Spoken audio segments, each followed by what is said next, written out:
Hello everyone, আজকে আমরা চলে যাব এলাকার খুবই পাশে একটি নতুন জমজমাট কোরবানির পশুর হাটে। তো এই হাটটি যাওয়ার জন্য আমাদের সর্বপ্রথম এই বুড়িগঙ্গা নদী পার হতে হবে। তো পার হওয়ার জন্য আমরা সবাই নৌকায় উঠে গেলাম। তো আমাদের সামনে দিয়ে এই মুহূর্তে চলে যাচ্ছে একটি যাত্রীবাহী লঞ্চ। তো বন্ধুরা, আমাদের নদী পার হওয়া শেষ, এখন আমরা চলে এসেছি আমাদের সেই কোরবানির পশুর হাটে। তো দেখতেই পাচ্ছেন যে রাস্তার দুই পাশে গরু আর গরু, ছোট বড় সব সাইজের গরু এখানে আছে।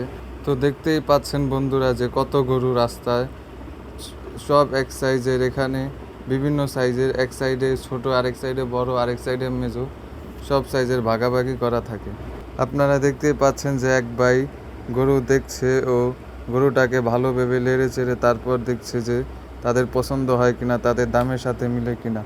তো বন্ধুরা, তারা দামাদামি করতে থাকবে, আমরা চলে যাই সামনের দিকে। আল্লাহ জানে ভিডিও করতে করতে নাকি আবার গোবরের মধ্যে দেয়া দেই পা।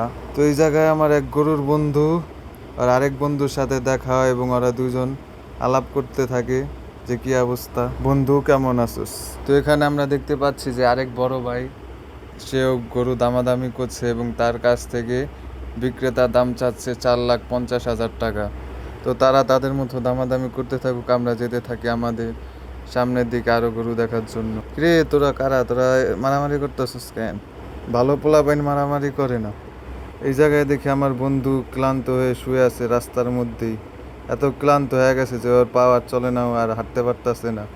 তাই জেনে পাইছে নেই শুয়ে রয়েছে, দেখেন ওর নিষ্পাপ চেহারাটা। এবং আটটু সামনে গিয়ে দেখি আরেক বড় ভাই একটা বিশাল সাইজের কালো কালার গরু দামাদামি করতেছে এবং সে ভালো করে দেখতেছে। তো দেখতেই পাচ্ছেন যে বন্ধুরা যে কত বিশাল সাইজের গরু এখানে আছে।